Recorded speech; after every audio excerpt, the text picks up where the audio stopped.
Imagine yourselves living in ancient times, standing at the edge of a road in the city of Rome, watching thousands of soldiers marching proudly. With shining bronze armor, sharp swords, and rows of red shields perfectly aligned, they look incredibly magnificent. In Hollywood movies, Roman soldiers are always portrayed as superheroes who live lives full of glory, respected by all, and returning home with abundant war loot. But forget all that false grandeur. The reality on the ground is completely the opposite. The greatness of the Roman Empire was not built on gold, but on the suffering, sweat, blood, and trauma of millions of ordinary soldiers whose names were never even recorded in history. For a common soldier, or what is called a legionary, their life was no different from an armed slave.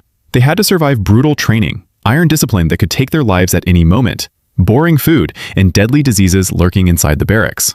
Today, we're going to uncover the dark side hidden behind history, about what it truly felt like to be an armored laborer in the most ruthless military force of the ancient world.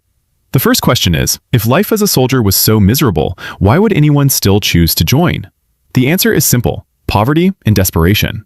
Most Roman recruits were not nobles, but poor young men from the working class or farmers from remote villages. At that time, if you were poor in Rome, you had almost no future. Becoming a soldier was often the only way to secure regular meals and a stable income, even if it meant risking your life. But joining the Roman legions was not easy, as Rome enforced strict standards. You had to have a proper physical build, sharp eyesight, strong endurance, and a clean record.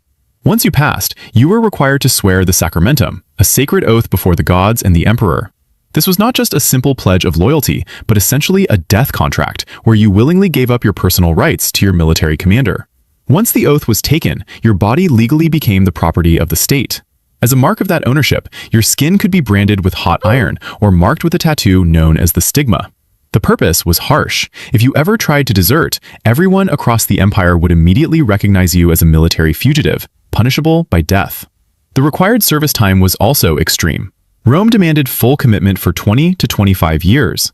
Keep in mind, in ancient times, the average life expectancy didn't even reach 40 years. So signing this contract was essentially handing over the rest of your life to warfare, with a very high chance that you would die before completing your service. Once officially recruited, you would immediately be thrown into an incredibly punishing training phase. This is where Rome broke your human spirit and rebuilt you into a mechanical killing machine. The first thing you learned wasn't how to swing a sword, but how to march.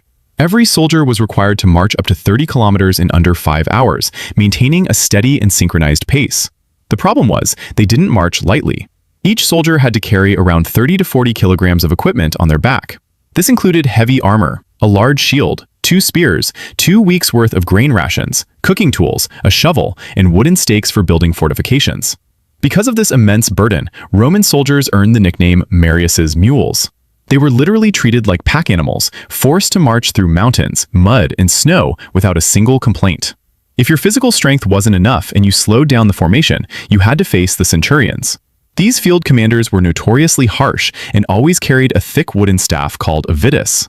It wasn't decorative, it was used to beat soldiers who were slow or made mistakes in formation. If the staff broke on your back, they would simply grab another one.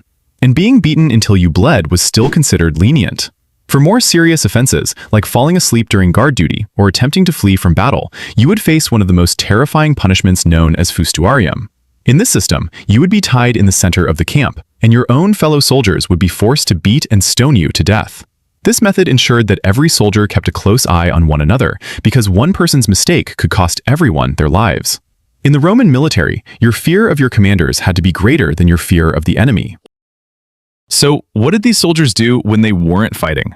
Did they celebrate and enjoy their victories? Not at all. In reality, Roman soldiers were closer to construction workers than noble warriors. When there were no enemies to fight, they were forced to build the empire's massive infrastructure. They cut stones, chopped wood, built thousands of kilometers of roads, constructed border forts, and dug water channels.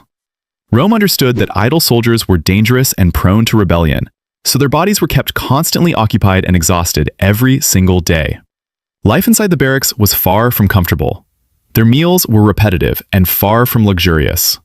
Their main food consisted of pulse, a watery grain porridge, along with hard bread that was often stale or even moldy, accompanied by a sour drink or cheap vinegar wine known as puska.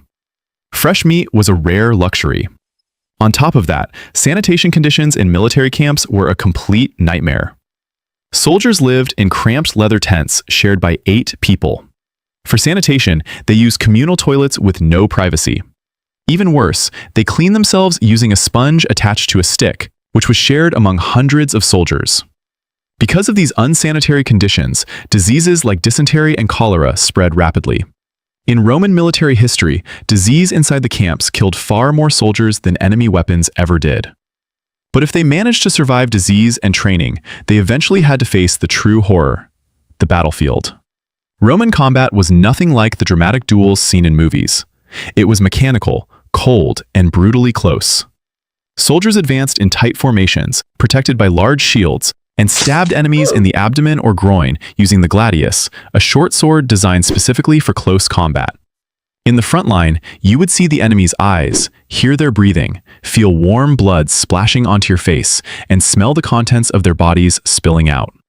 This kind of close-range brutality often left survivors with severe psychological trauma, something that was never acknowledged or treated at the time. After enduring all of this for 25 years, what did those who survived actually gain?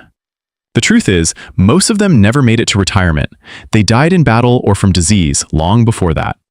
For the few who were lucky enough to survive, usually with permanent injuries, Rome rewarded them with land in conquered territories or a significant sum of money to support their old age. Only at that point, after spending their youth in blood and mud, could they finally experience a small piece of the glory they had been fighting for. In the end, the greatness of the Roman Empire was not built by the beauty of marble palaces, but by the suffering, tears, and bones of millions of ordinary soldiers whose names were forgotten by history. Don't forget to like, subscribe, and share your thoughts in the comments. See you in the next video.